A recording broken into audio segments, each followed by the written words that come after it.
Hey guys, and welcome back to our channel. I hope you guys had an amazing weekend. We certainly did. We had lots of sun and we're out with Kian a lot. Now, for those of you who are our most loyal followers, you know that in the beginning of our channel, which is 3.5 years ago, we posted a video that at the time everybody was asking about, basically telling you how Adanna and I met and how our relationship started. Now, ever since, I had this urge to do the video that I'm going to do right now, where I'll basically be giving you my side of the story. And before I get started, by the way, don't forget to subscribe to our channel if you haven't already done so. And to start from the very beginning, from our love story, we have to go back all the way to 2007. Yes, exactly 10 years ago.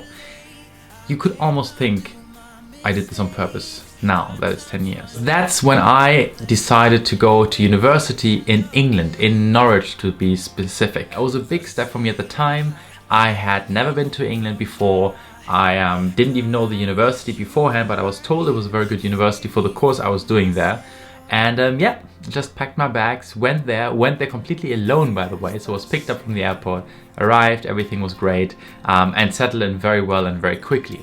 Part of that was also that I signed up for a lot of societies, and one of the societies which I was very keen to join, the Afro-Caribbean Society, and which was probably, in many regards by the way, probably one of the best decisions I ever made. They organized amazing events. You know, some of my best friends today were from that time. You saw in one of my last trips to Kenya, I met Dennis again. Dennis I met through the Afro-Caribbean Society. And they also had probably some of the best parties at UEA at the time, no doubt about it. Whether it was a house party or an official party on campus, they literally organized the best. And one of the friends I made in that Afro-Caribbean Society as well was the then girlfriend of another society member, and her name was Adanna. And we became good friends. Obviously she was in a relationship, I was in a relationship at the time. Yeah, we just became friends, obviously got talking once in a while. Her twin sister was there as well, so you know, I got to meet her as well and get to know her better. But at the time that was pretty much it, until both of us ended up being single pretty much around the same time. There was a famous break over Christmas, after which we returned and I put up a status on Facebook. Now obviously I am forever grateful for this particular quote. What I had put up then was a true gentleman keeps quiet and enjoys. To my surprise, I received a message from my good friend Adanna. She basically just responded, "Can I be part of the enjoyment?" Guys, that was it. I obviously always thought that she was beautiful, no question about it, but everybody knew that. She and her twin, they were both very beautiful, but I never thought she would, you know, I never looked at her from that kind of angle, to be honest. I was absolutely almost starstruck, if you want, you know, when I got that message. Still thinking that I didn't read correctly, so I kind of closed Facebook for a while, went back again, you know, read the message again. It was still there. It still said the same thing, and then I went through 1,000,001 ways she probably meant it, not the way I understood it. Because, you know, guys kind of read things into words depending on what they want to read. We then actually get to know each other much better over time. You know, we went out for coffee together, we met over lunch, and yeah, so that was really nice time to slowly get to know Adanna a bit better. You know, I have to admit, you know, I was like, wow, this woman is not just beautiful, she has so much more to offer. She's obviously smart. She was studying biomedicine at the time. Very fun to be around, and a very deep person. And I mean this in a way of, there's so much behind her. There's so much, you know, when you get to talk to her, that she has to offer. A very interesting person to talk to, and I love this. And she was very confident. She was, you know, her own woman, which I love. You could say I was falling in love with her. I could fall in love with you. Yeah, that sounded very cheesy. So in the next couple of months after that, I obviously made a bit more of an effort, you know, paid attention more. I remember I was trying to take her out on some more official dates, be her official company, let's say, when we go to parties. But to be quite frank, that was a bit of a disaster, because Adanna wasn't having it at all. I think she liked the sort of friendship side of things, and she liked hanging out with me, but to be honest, she was not interested at the time at all in anything else. Yeah, that was not good. That did not feel nice. On the other hand though, I mean, again, her being so sort of strong, committed, and mythical almost, you know, also was of course part of the reason I found it so fascinating. Like, I really hated it that there was no reciprocity towards my feelings. On the other hand, I was like, oh, that's interesting, you know, she's really an interesting woman. But then sadly, towards the end of university, I was going over to London for my master's at the LSE, and Adanna actually ended up going to Dublin, here in Ireland, of course, to pursue her medical dream and become a doctor. And yeah, we kind of lost track a little bit, to be honest. But the good thing was, number one, I never stopped thinking about her. I can tell you this for a fact. I always thought in my mind, what could I have done differently? Could I have done more? What did I do wrong? Did I say anything? Was there anything, you know, I did wrong maybe? So I always, honestly, I always thought about her, and it was like, wow, that was, you know, that was your chance. That was your shot. You screwed it basically. Towards the end of my master, suddenly got a message from Adanna. And yeah, she's just asking how I was doing, and you know, we kind of got talking again over a couple of days, and then eventually she said, oh, I'm actually coming to London, and do you want to meet up? Well, you can imagine what I responded and how I felt in that moment. She came to London, I took her out for dinner in what I would now just recall an absolutely disastrous date, to be quite frank. I was probably so nervous. I took her out to this really ridiculous restaurant. For me, afterwards, I still felt great, and obviously we had the connection again. Then she started inviting me to come to visit her in Ireland, and in the beginning, unfortunately, I couldn't do it because literally the date she suggested, I had meetings at the university, I was writing my thesis, and you know, I just didn't have the time. But eventually, I was able to come to Dublin. I honestly can't tell you how nervous I was.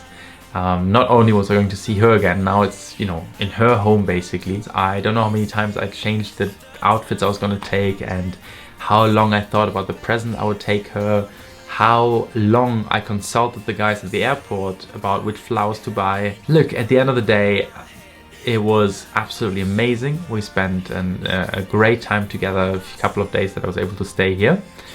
And to my surprise, at the end of that stay, she basically, very sort of bluntly as she is, you know, very direct, said, look, that was lovely, and you know, but where do we stand? And again, because of everything that has happened before that, I wasn't even sure, even going there, whether this would result in anything very serious, to be honest. Of course, now in retrospect, and knowing from her, of course, how she felt at the time, it was obvious almost, right? I just couldn't believe it. So I was really surprised when she said that. Regardless of what was going to happen, I now had to go for it. Normally you don't get many second chances when it comes to love, and you know, if that has taught me anything, then you know, it's about going for whatever opportunity comes up in your life, you know. So I was very happy and blessed that I got the second chance. The little bit of an obstacle, of course, was that, you know, we didn't have the certainty of living together. I was going abroad for my first job, quite far away actually. For me, there was no doubt that now I cannot lose this woman again. I have to grab her with both my arms and hold her very tight. So the following, I think about a year or so actually, we had a long distance relationship. So you can imagine it wasn't easy,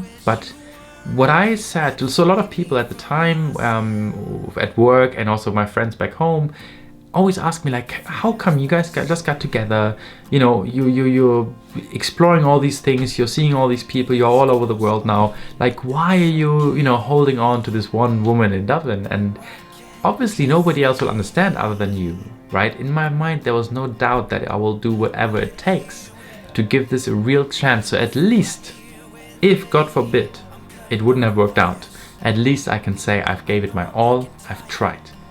Because that is the worst feeling, if you feel I should have done more. It's one of these sayings where, you know, if you try, you can fail, but if you don't even try, you've already failed. I think there's a bit more of a sophisticated version of it, but basically that's what it comes down. I made sure that whenever I could, I would come down to Ireland and visit her. I did a surprise visit on her birthday actually for 2 days. We Skyped, I think, every night. I wrote letters for her. I had sent presents, of course, over to her place. Eventually, of course, the time comes when you have to say, okay, you know what, this is going nicely. We're both loving it. We're happy. So we need to take this now to the next level and take this very seriously. So since Adanna was in medical school, she obviously couldn't move anywhere because we wanted to be closer together, of course, to really see, okay, can this really work? You know, do we fit together when we live and see each other every day? So I actually had to make the decision to quit my job that I had in Kenya, and decided to come to Ireland to really see, look, if we now see each other every day, are we gonna try and kill each other, or are we gonna fall in love even more? Money can't buy you love. Time is not on your side, of course, when it comes to love. So you have to really try and seize any opportunity you get. At least you then have tried. That's always what I told myself. So I quit my job, came to Ireland. I was lucky to find a new job very quickly after this 1 month of looking, I think. And that's basically the job I've been doing ever since. This really then also gave us this opportunity of living together, really getting to know each other, and then finally realizing that yes, we are made for each other. The rest is history. I proposed to Adanna after a couple of months. We started planning our wedding. We had our 3 weddings, as you know, first Nigeria, then Germany, then here in Ireland, in Dublin. Adanna graduated from medical school successfully, and then of course the last highlight so far has been of course Kian, probably the biggest and best highlight in both of our lives. At the end of the day, it really comes down to, in our case at least, or my case, persistence, never giving up, learning from mistakes, or rather I would say, you know, reflecting on what you've done. Again, if it wasn't for me taking this time when we lost contact, of really thinking, okay, you know what, like what was it really about the woman, how special is she, and what was the lesson learned from it? And when I learned, oh look, you know, you missed this opportunity, do not let this happen again. I think these are lessons for life, and certainly in my life. And you know, after that, that's why I, for example, was able for 1 year, although it was long distance relationship, because of this initial lesson I had learned, I was like, no, this is what it takes. You know, you have to go for it now, you have to try. A lot of other people would have given up after a few months. I couldn't be happier now, and I think she would say the same thing. But this is pretty much my side of how we met. I hope you learned a thing or two about how I felt and what I went through meeting my wife and my love of my life. So thanks for watching, guys, and please make sure to like the video, share the video, and subscribe to the channel if you haven't already done so. Have an amazing week ahead of you, and we will see you next Sunday again. Take care. Bye bye. It feels the same. The days goes on.